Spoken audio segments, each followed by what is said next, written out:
Hey, what is up guys, Controlling? Today's video is going to be one on the best ANIVIA deck in Legends of Runeterra. Absolute best deck you can play with ANIVIA and TRYNDAMERE in it at once. That is right, it is the good old warmother'scall. Before that though, check out the new haircut. A couple things are new, you know? Finally got a fade. It's my first one since I believe January 5th. We're looking at like a 6-month break from fades, boys. In the middle period of that time, I grew my hair out for like 3 months, and then during quarantine I shaved it once, and then I had the great idea to shave it again. And now, well, we got the sides shaved, but there's a little bit on the top, so we're going back to the pretty and handsome look instead of the skinhead gangster look. Moving away from that. Second new thing. Well, I hope you guys liked the thumbnail. I thought that was kind of funny. Posting the 4 and 9 thing. If you guys look at my YouTube videos, a lot of the time, I usually just advertise how, I guess, well the deck does, or like where I think it lines up in the meta game. So, today's is a little bit different than like 30 and 12 Lux, 18 and 5 Heimer, 10 and 2 Numburn, or 8 and 2 Swain. It's 4 and 9 ANIVIA TRYNDAMERE, which, was actually the score we had with the deck, which is actually a little bit better than I thought it was going to go. This is one of the ones that, I actually ended up getting from one of you guys, the general idea, from Grayson here. It's actually 11-0 with Warmother control, and then, he replied again, 16-1, hit me up on stream and actually sent me what he was playing with, and we changed it a little bit. I think the general core of the list was relatively similar. We spent about 20-30 minutes just like messing around with the list and kind of figure out exactly what we wanted to play. I believe some of the things that he didn't run earlier were like the Tavern Keepers, a Missed Call. He played larger things like Soul Gorger, and he also did not run 3 ANIVIAs because he was a budget player. I believe he did not own them. But basically, this is like a super OG list. If you guys remember doing closed beta, I believe this was widely considered the best deck in the game before nerfs to cards like Avalanche and Grasp when they could deal Nexus damage as well, which was actually pretty broken. So it's definitely a little bit worse, and I found actually a lot of time when I played, it was not that hard to survive, but it was hard to actually kill my opponents. We could have things like Ledros come down, put them in like 11 health, and then just be like 1 or 2 off of Atrocity. And something like the old Avalanche or Grasp probably would get you there, but unfortunately it just wasn't really the case because they don't do Nexus damage anymore, which is a good change, by the way. These cards were broken when they could do Nexus damage as well, because they let your control deck just win games by being aggressive as well. You also have the Hearth card, which kind of feels bad as a 5/5, but it's still quite good instead of a 5/6. Overall, the deck kind of plays to really not do too much in the early game. What you really want to do is just play Catalyst most of the time. You can keep some of your earlier cards, like Kindly Tavern Keeper is one of the ones I wanted to try because one, he got buffed recently from a 2/3 to a 3/3, which is actually pretty good in the context of beating Kalista right now, or at least with the value trade. Super good, and also gives you a little bit more healing early. Obviously, he is a pretty bad pull from warmother'scall, but he's one of the few minions you're going to be keeping your mulligan almost every single time, so it makes the odds of him getting pulled a little bit less likely. Then he gets a little bit better later on when he's pulled, because usually you're going to play a Hearth card or 2, so it'll be like a 4/4 5/5 anyways. Still decent, just a good card to have early.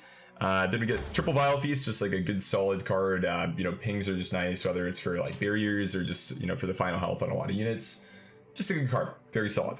Flash Tree is another good one. This one was actually included, I believe, as a tech option from Grayson. He played this to what I thought was for Atrocity to kind of beat that against other slow decks, and that was why I kept it in. It's also just like a decent card. It's not bad, and you can definitely fill the tech card kind of slot, and also it has a really big pro being a cheap card. When if you look at this deck, it is probably the most expensive list you're going to be finding to play, right? You just you have literally 6 cards in your deck that cost more than 9 mana to play, which is insane in a game like this. It's really tough to pull off, and probably one of the reasons why we went 4 and 9 with it. We talked about the Tavern Keeper, Flash Tree, so we got Missed Call up next. This one's really, really good when you have larger units. Specifically, really, really good with ANIVIA. You'll probably see it in a couple of the clips that I'm going to include. The ANIVIA plus Missed Call is a very, very good combo. I was originally considering just playing Rekindler instead of like a Ledros, but I kind of realized instead of Rekindler, I could just probably run a Missed Call and it would do something very similar for a much cheaper cost. So that's what we did. Next up is Avalanche. Definitely not the best removal card in the game, but it's one that people really don't play around too often anymore. It's definitely one of the most balanced AoE cards in my opinion. It deals damage to your own units. It only deals 3, and as you guys know, in Legends of Runeterra, there's 2 really big numbers, 3 being a very big one, and 4 being the second really big one. And unfortunately, 2 does not do anything into that. So that's why cards like the Vile Feast come in handy, because then you can clean up that Kalista with the Vile Feast after the Avalanche, for example. So that's kind of why you do need the pings, and for another reason you run whale as well to kind of couple with the avalanche for that, which is pretty good. Next up is Hearthguard. Touched on that a little bit. Very, very solid mid-game minion. You know, very common play with this deck is to just save all your spell mana, play Catalyst on turn 3, and then your natural turn 4, you'll have 5 mana available to spend on units. Just jam a Hearthguard. Very common. So yeah, perfectly fine. Catalyst super necessary. Another card we kind of touched on a little bit when we were building the list, but didn't end up wanting to run was just simply, I believe, I always want to call the card like Wild Growth because I play Hearthstone so much, or I have played Hearthstone so much, but Warding Stones. So it's like 3 mana 0/4, round start, gain an extra mana crystal this round, basically. Unfortunately, this can get removed, and at 3 mana it's a little bit slow, so we chose not to run it. It's also quite bad post Warmother's Call.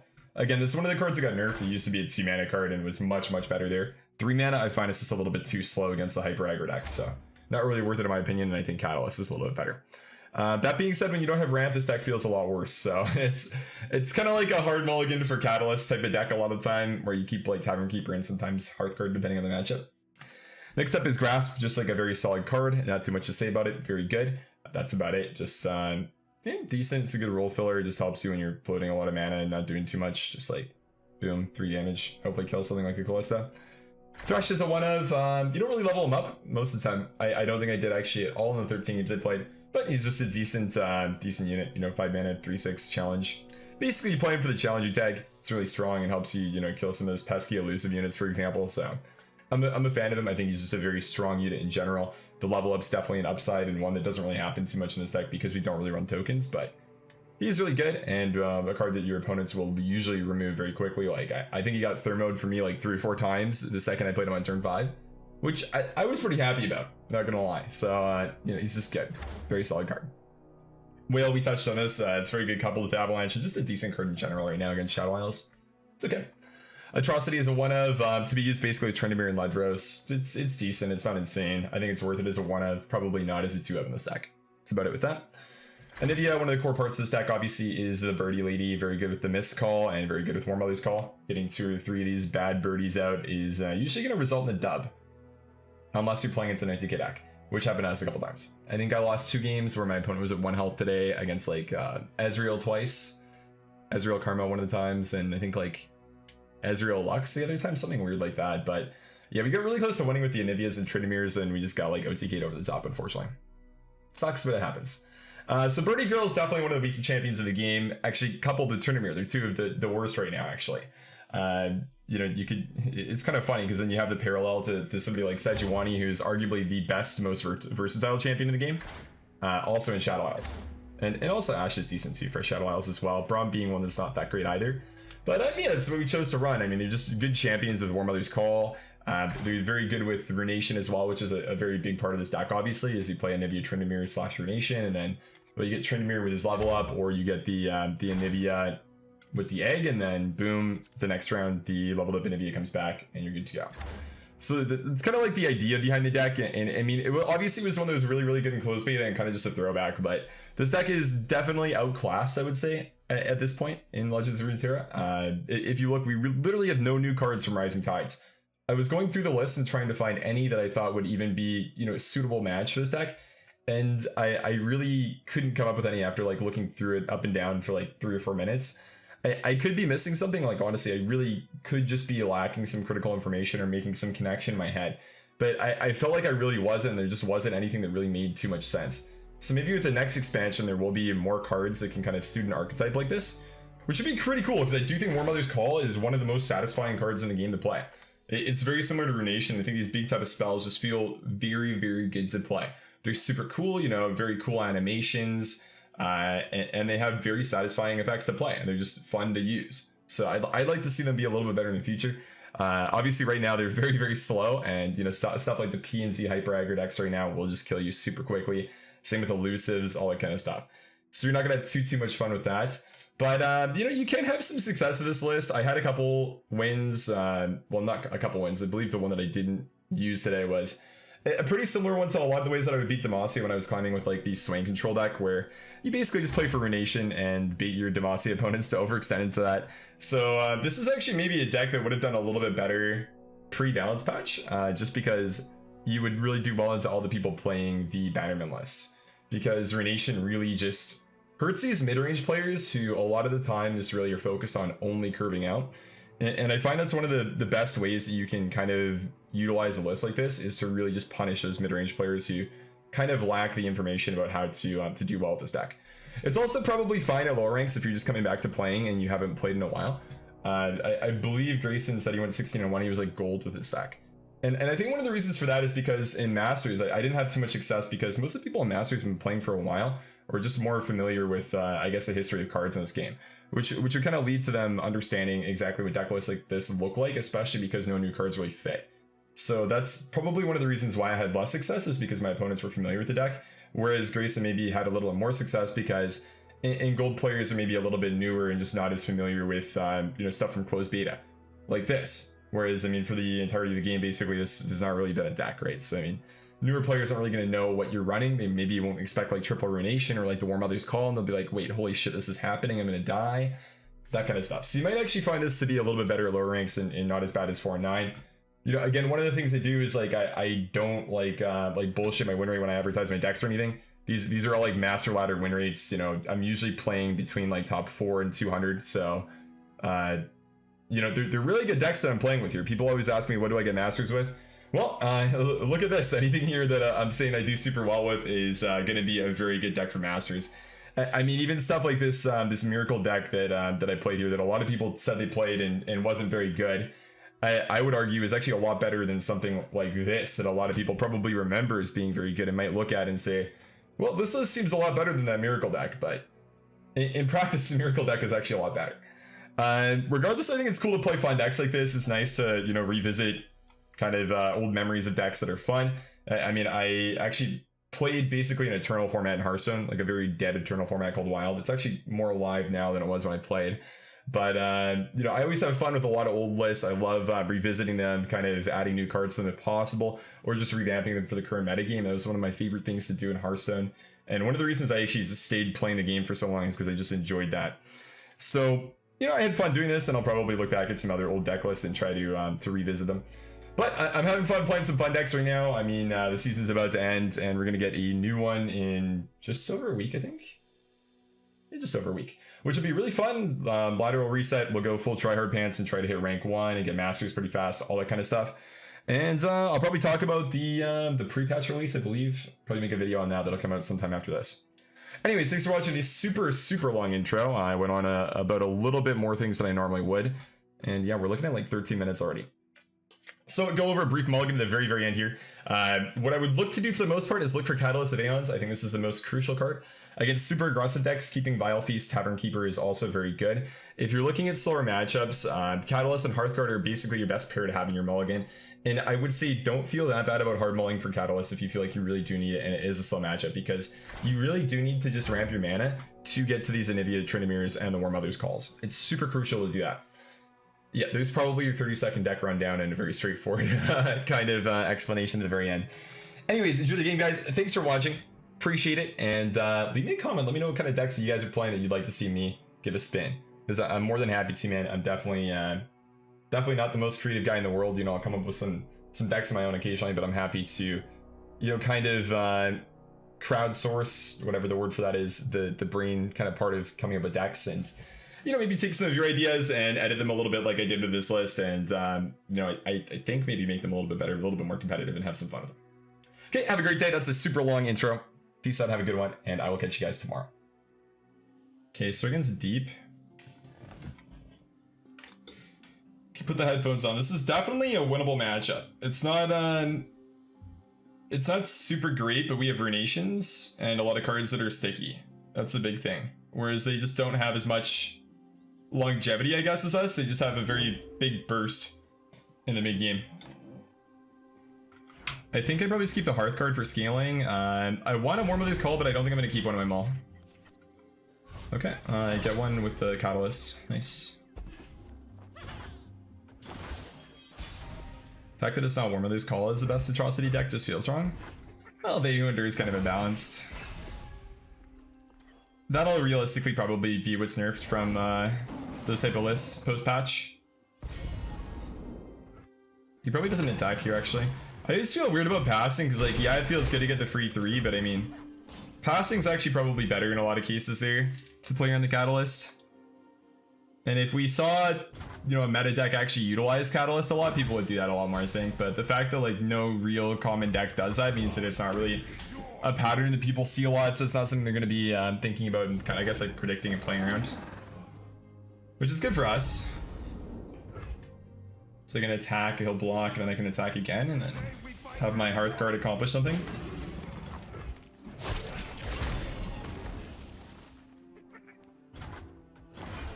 Yeah, it turns out Vaywinder is pretty good with Atrocity. It's one of the better ways to play it. The Anivia draws are always unfortunate as well. We'd definitely rather actually pick the Anivia up and play that ourselves, or sorry, and have that pulled from the Warmother's Call. So it's really not that great for us that, you know, we're seeing that come down. I feel like Grasp here. It'll be fine. See if he has a Glimpse or something. It's an okay play. Sure.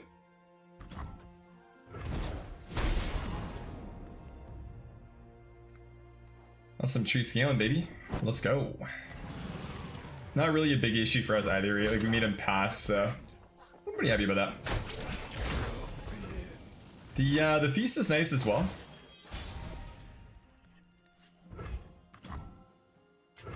Because I can feast the Obliterate card potentially if he tries to do that onto the Anivia. Obviously they're at the same health right now, but it gets to the point where he wants to do that a little bit earlier, then we can kind of play on it, which is good. You can feast the bird. That's okay though.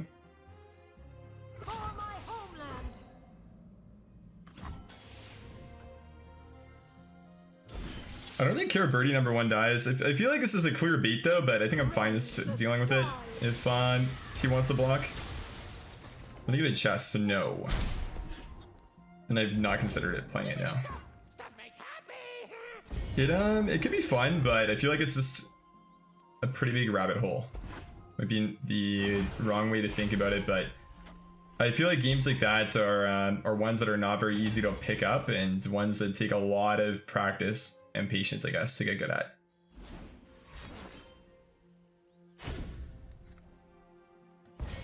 And I have a pretty hard time playing games casually, so I probably wouldn't actually enjoy it too much. Yeah, I actually have a very, very hard time playing really any video game at a casual level. If I play Tryndamere this turn, I can't go for the warmothers next round. Just really bad. It's actually just super tragic. We're 1 spell mana off of being able to do all this kind of stuff here, but it's almost just gonna have to be like a full-on pass for us here, I think. It's just giving him his Nautilus, but it's like I need to get this out to win, I think. Then have a swing with the Runation. Would I ever win with this? Like, I open attack, I push at least 5, and Anivia wouldn't push anything, she get blocked by the 2-1 usually. I don't think I win with the Atrocity Tryndamere play if I go for the Anivia attack over going for the Vaywinder, or sorry, for the Warmother's Call. So I think I'm just gonna feast and then say that I'm just honestly gonna take the L. Freeze to 6/5? I don't think it's worth committing yet. It's much better to freeze his Atrocity later, I think. That's the reason why it's in the deck, really. So I actually don't really like that line. To be 100% honest with you, my friends. There's not a lot of health gain in the deck, so it's not like something we're super worried about. Just running out of health or anything. Oh hey, well, I mean, I played a Tryndamere last turn, I could have a Tryndamere now. Or if I had 1 more spell mana, I could have 2 Tryndameres, I guess, which would be a nice feeling. That's not a nice feeling, though. That's an Obliterate. Goodbye, Tryndamere. Okay, well, he doesn't have Nautilus at least, that's good. Could he have played both? Is he on 8s? Maybe on 8s. Okay, he's on 8. Never mind. Nautilus is 7, and then this would be 2, so it's not the case that he never has it. He has 4 spell mana. He could double feast. I haven't been paying attention to what he's been tossing. So the ANIVIA attack means I clear a 2-1 and I do 1 damage to everything. But I play into double feast. This may be okay.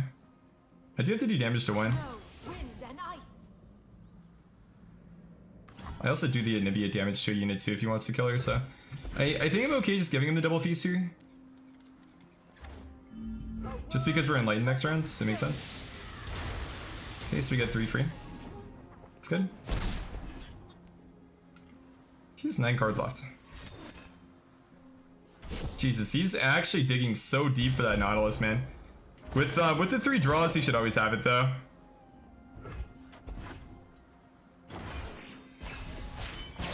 Also, Tree Guy is going to be really good too, because we continuously pull units from our deck, which will then mean that I am even closer to just, you know, basically losing it all and taking the L.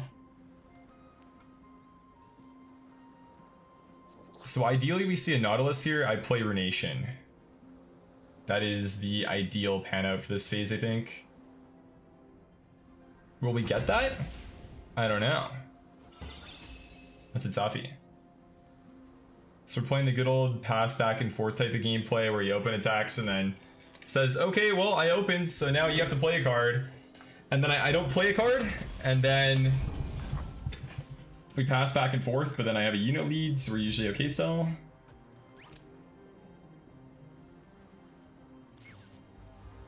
Yeah, I just pass.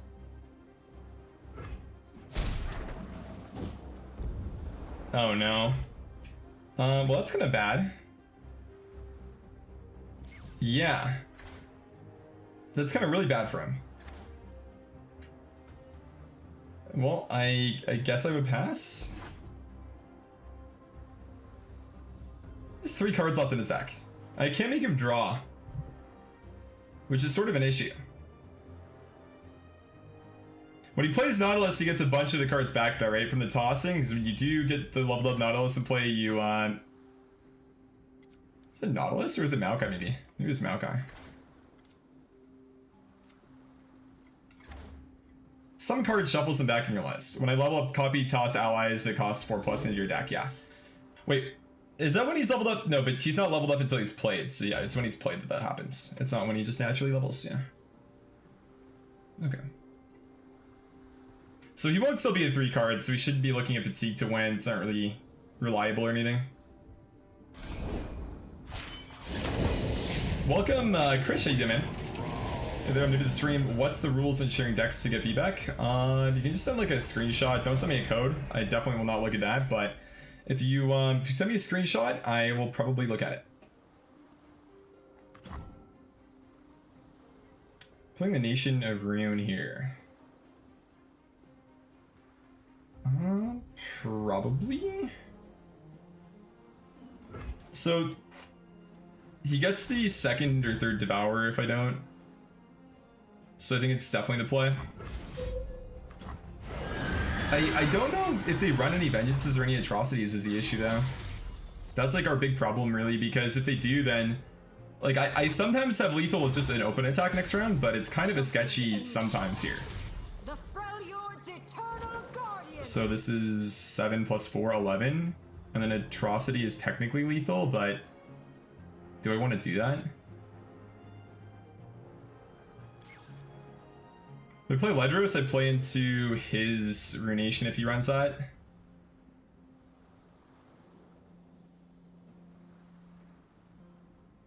So I guess whether or not I'm okay with like my Atrocity just like not winning me the game, because if I play this, I might just win here. It could also be like a big throw. I feel like I should play Ledros though. I really wish that I had 1 extra spell mana to play Mistcall.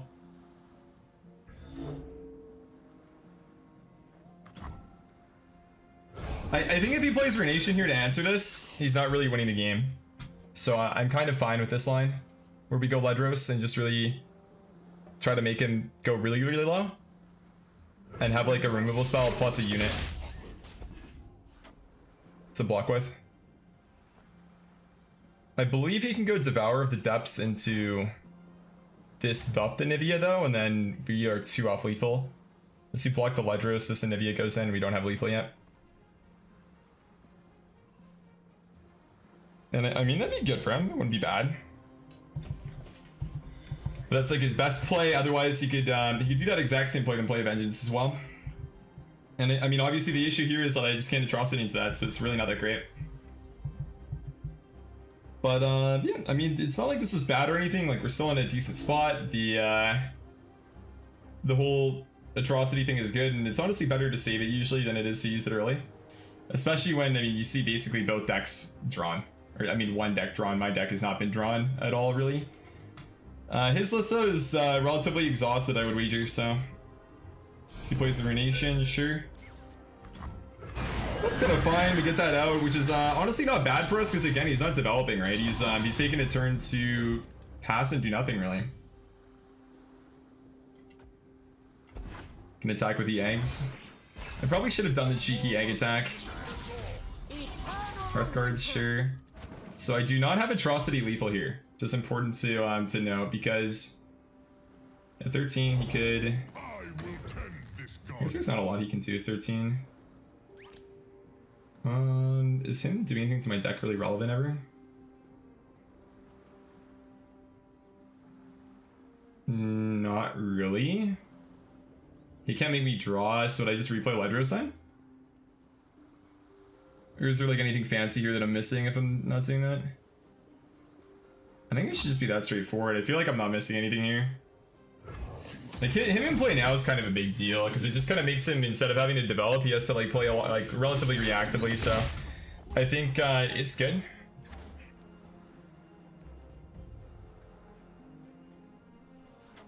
So he's no unit, I mean, he can just like play something, right? Any card he plays here is good. Yeah, so like that's strong, he gets rid of an ANIVIA.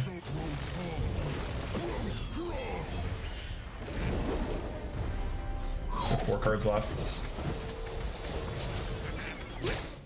I believe he was at 5, so I think he tossed only 1. Oh no, so he did actually toss 2 real cards, okay. That's a thing. Sure. Goodbye, ANIVIA, you will be missed, my friends. Because, oh, she didn't actually die because she was obliterated, right? So I can't play that. I was gonna say we could miscall, but clearly we can't. Yeah. I looked at it, and it looks like this card is not playable, so... Yeah. Important to note for sure. So this guy's already flipped, so I'm not sure what the purpose of that is really. Also, another thing to pay attention to is he will still have some cards like Grasp and Whale and stuff like that, right? So it's not like he can't heal here at all. So we do still kind of need to find a way to kill him, I guess. And that was my 3rd bird. I still have a bird in hand with this Harsh Winds, so it's not the best luck ever here for us, but on the bright side, no, he gets a sapling. I mean, I get a unit though, so if he gets a sapling, I get a unit. If we're up a unit, we can still just open attack, it's fine. Still a good look. And then we can kind of see what he wants to do into this.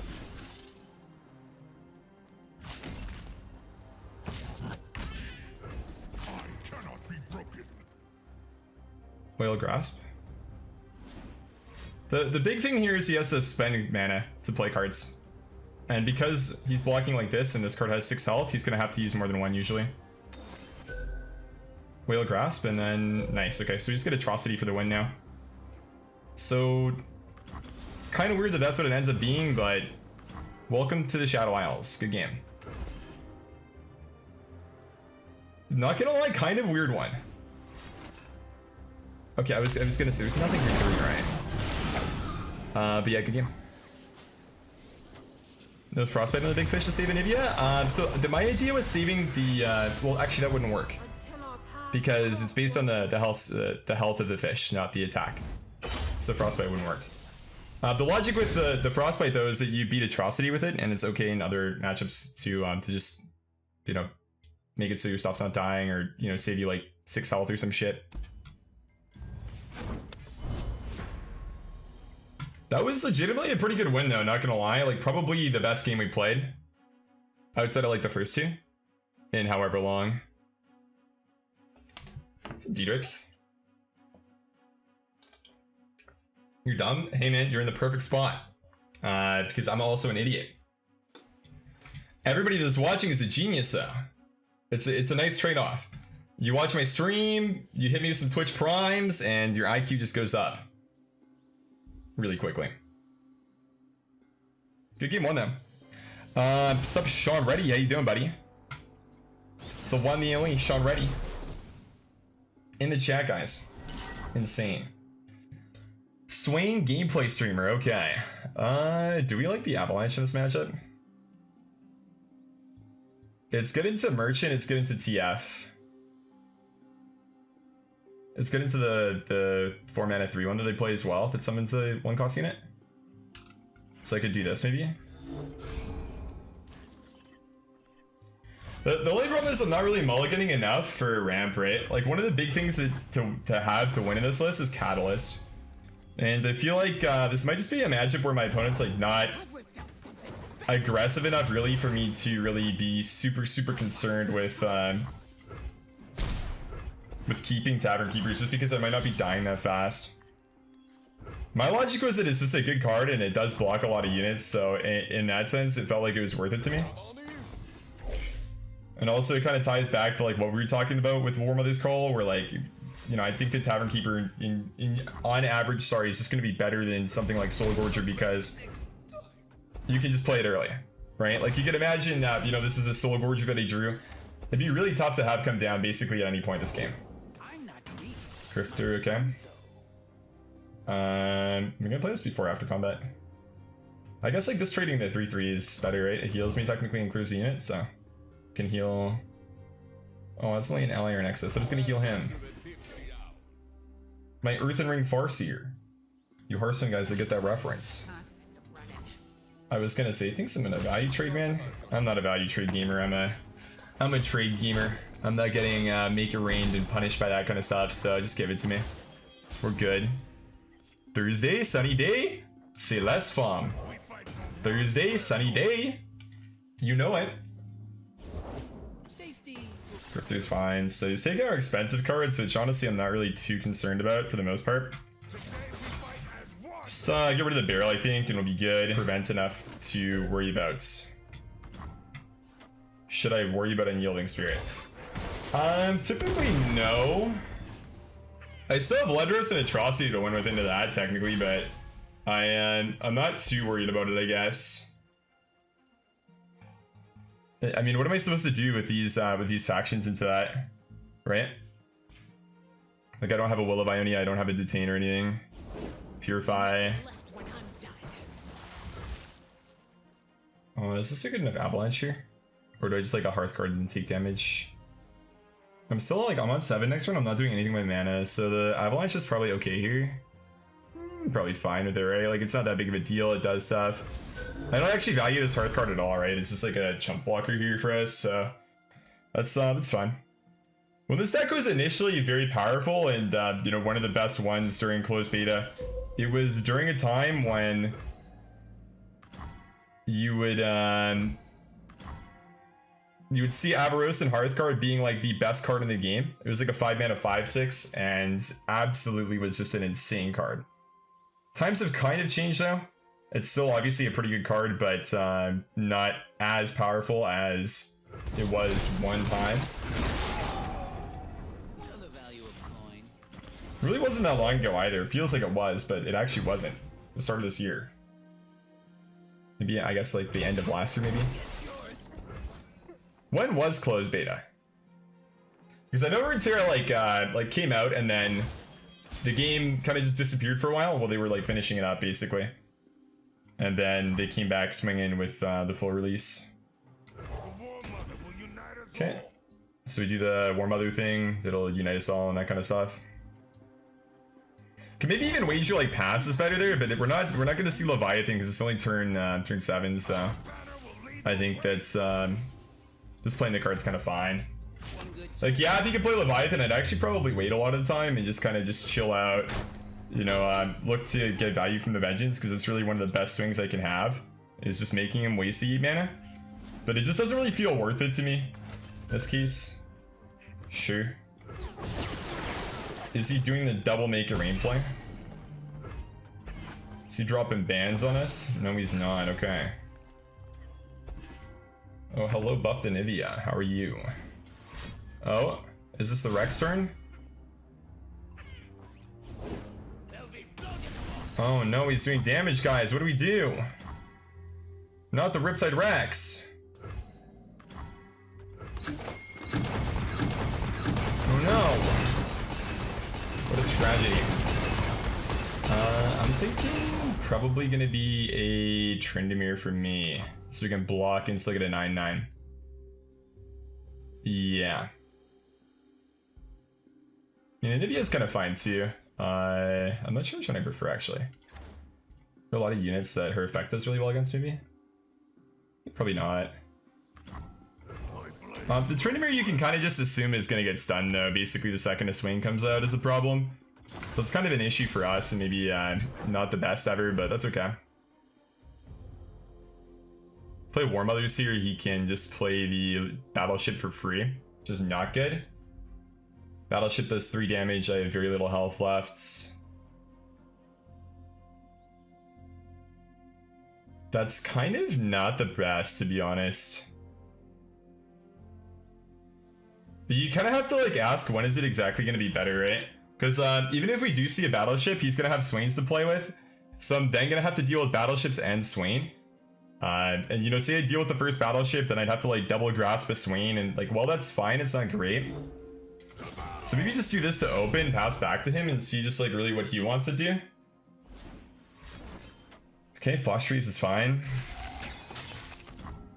That's about it, sure. So you can still Battleship with 8 mana. Okay. So I can Vengeance that now, and I probably should. He can stun 2 of my units next round. Am I just dead? Maybe just dead. So if I have to, like the thing is, like even if he just plays this and goes double warning shot, right? I think I'm still just dead because he just stuns both my units. I guess if I play warmother'scall though, like I get another unit. I get a unit for now, and then I get a unit for next phase as well, right? So I'll technically be up a unit, and I can block with 1, and then I guess Vengeance 1 maybe. And like Feast, I guess, but that's not very good at all.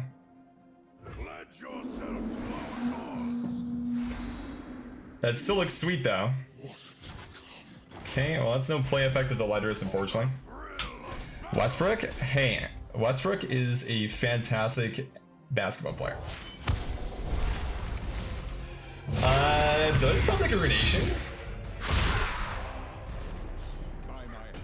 Are we the best or are we the best? I'm pretty sure I just top decked a Runation. Can anyone double check that? Yeah, I may be one of the best gamers in the entire world. Okay. Yeah, I think we're gonna play it. It seems like it's a good play to me.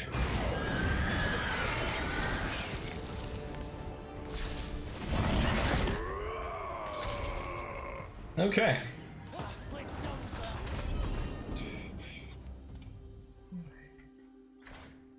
Yeah, not bad.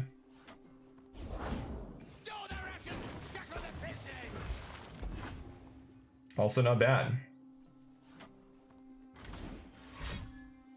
Okay. We are on a clock. So playing cards is sketchy, man. It's really sketchy.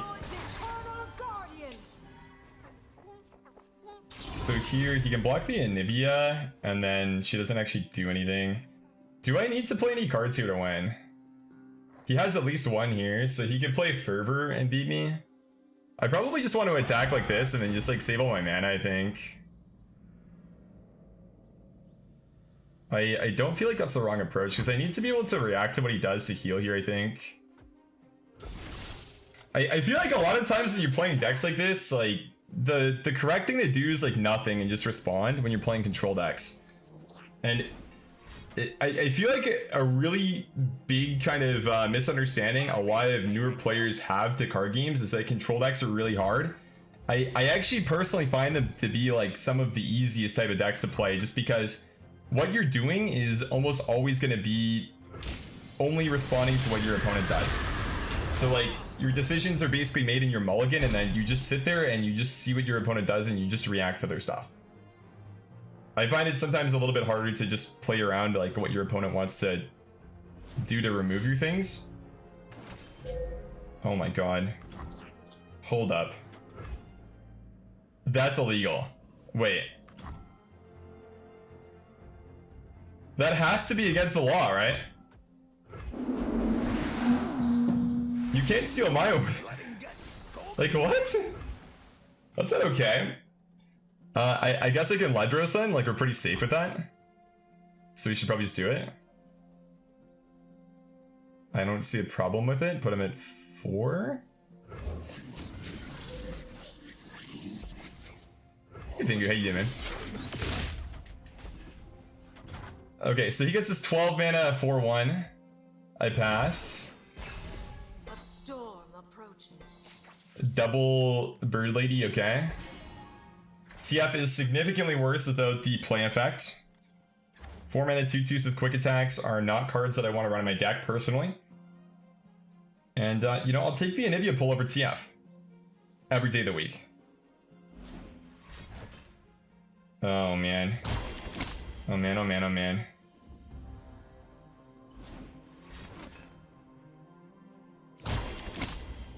That's a lot of cards he's going to be drawn for next round.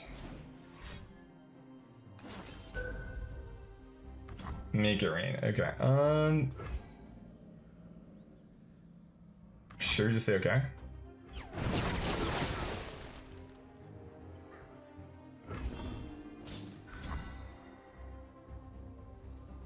I can't play Grasp if I play the Avalanche here, and it's not like it's really gonna matter, right? Like I'm gonna be able to respond to stuff anyways, so I guess I could like Feast the 4/1 maybe. That's like the most straightforward play that I could make, that where I still have spell mana to play Grasp.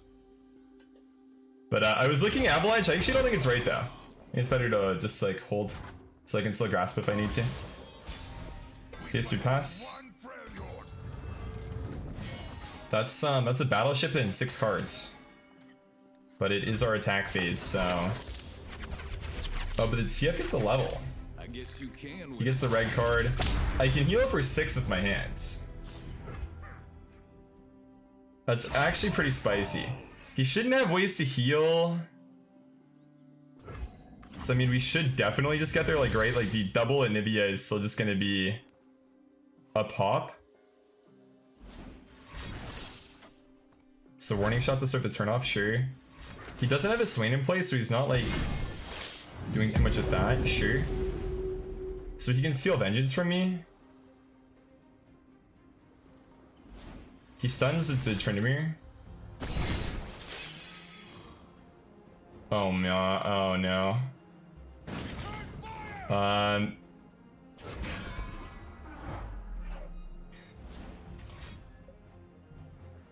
There's like no way, right? Easy. Okay, so he's slowly figuring it out, which is not good. He's still very dead though. There's too many spells.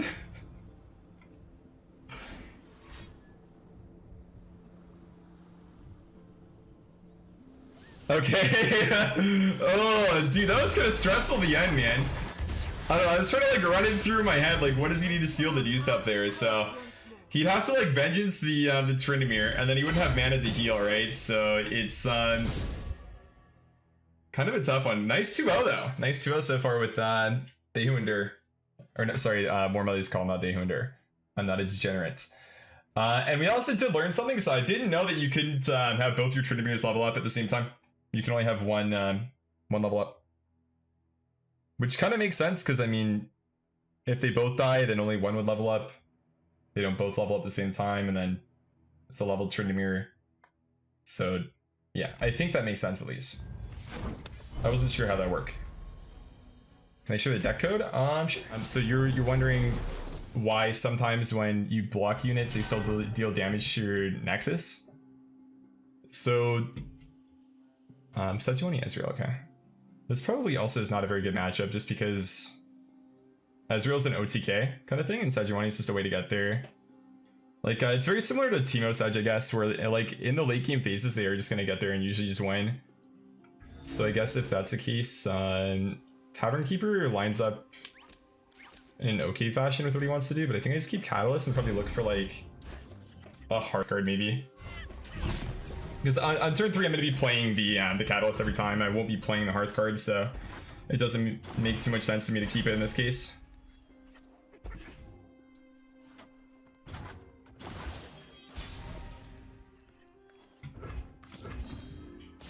Look at all we're ramping into, guys. It's amazing.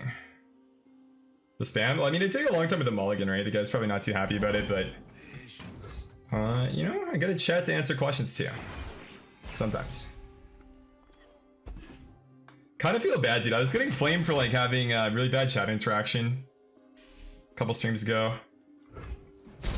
Can't, like, 100% disagree with the guy either. I feel like it's pretty tough to play Legends of Runeterra and not mess up, while also looking at your chat and reading it a lot of the time.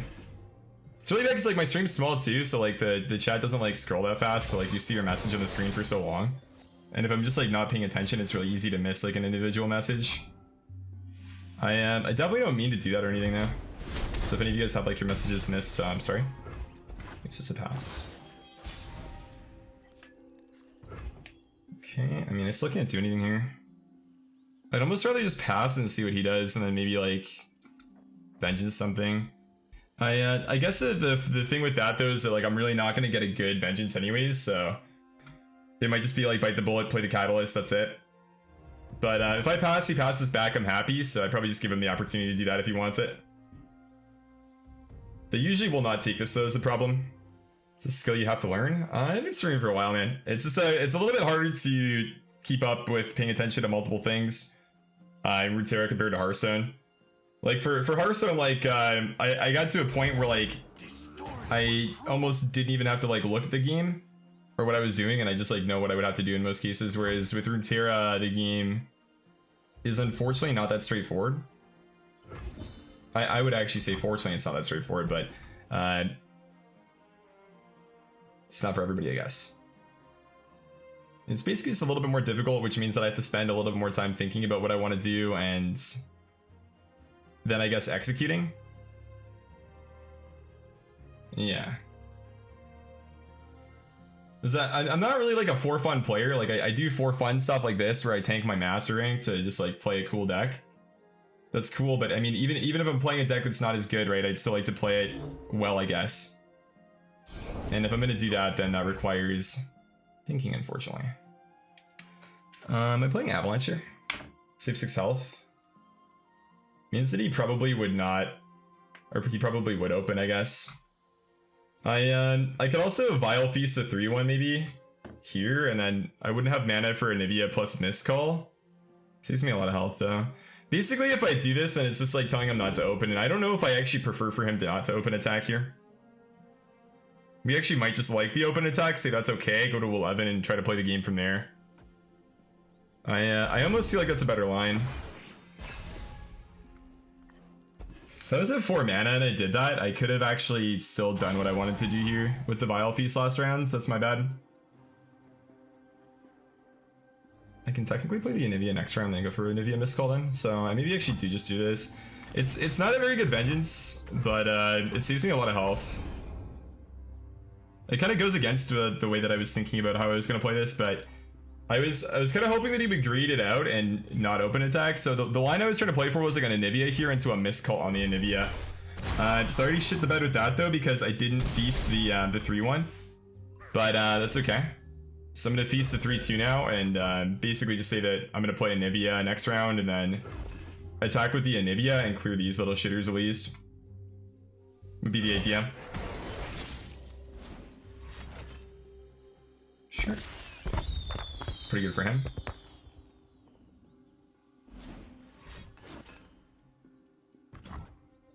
It's arguably better for me, so I only have 1 unit that can die. So we can't like make the Mistcall bad or anything. think it's still ANIVIA over the hard card as well here. Of need. Could play Sejuani into it. He hasn't targeted nearly enough units to really have Ezreal to I guess be like a threat at this point, which is good for us. It's kind of weird as well. For my homeland. I'm almost confused by what he's looking to do here with that line. I get excited maybe, and then like a thermo on that. No, it's a 0-2. It's not a 0-1 now, so I don't really understand what the purpose of doing that was for him. And Ezreal, sure. Hey, Bob Forget, thanks for the Prime, man. Appreciate that. How you doing, dude? What is good, amigo? If I avalanche it now, I can technically whale next round and clear the Ez before it goes in. Is it really worth it though? Like, we almost want our ANIVIA to die in this case, so I feel like I don't do that. It lets him scale, but I think it's okay. Do we still say that's okay then? It's like another whole unit, right? It makes it kind of awkward for us, but I think it's still probably fine. Save the spell mana. It's not that big of a deal, right? Thanks, Spellbox. Appreciate it, man. Thank you. Thanks for checking the stream, man. I appreciate it. Okay, we have wins. This block's like almost not even good, to be honest. It's kind of a wonky one. It does give us the opportunity to play the call though, which is like the whole reason why I'm doing it, really. So that's for leveling the Ezreal, but that makes almost no sense. Like, why wouldn't you want to draw the card, right? That's kind of weird. So you can play a Mystic Shot.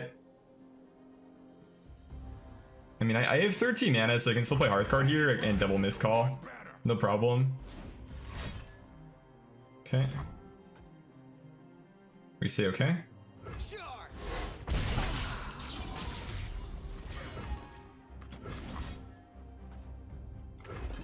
think let's play him one at a time in case he does some combat stuff. Okay, that's good. There's Thermo. So I should respond with, I mean, it doesn't actually matter at all, right? But still just do this. So we have 2 birds instead of 1. Yeah, it's not the best, man. Definitely one of the situations where ANIVIA's popping is just with the miscall like this. And I mean, this is like the second or third time in like the 3 hours we've been playing where it is just really, really good and popping off like this.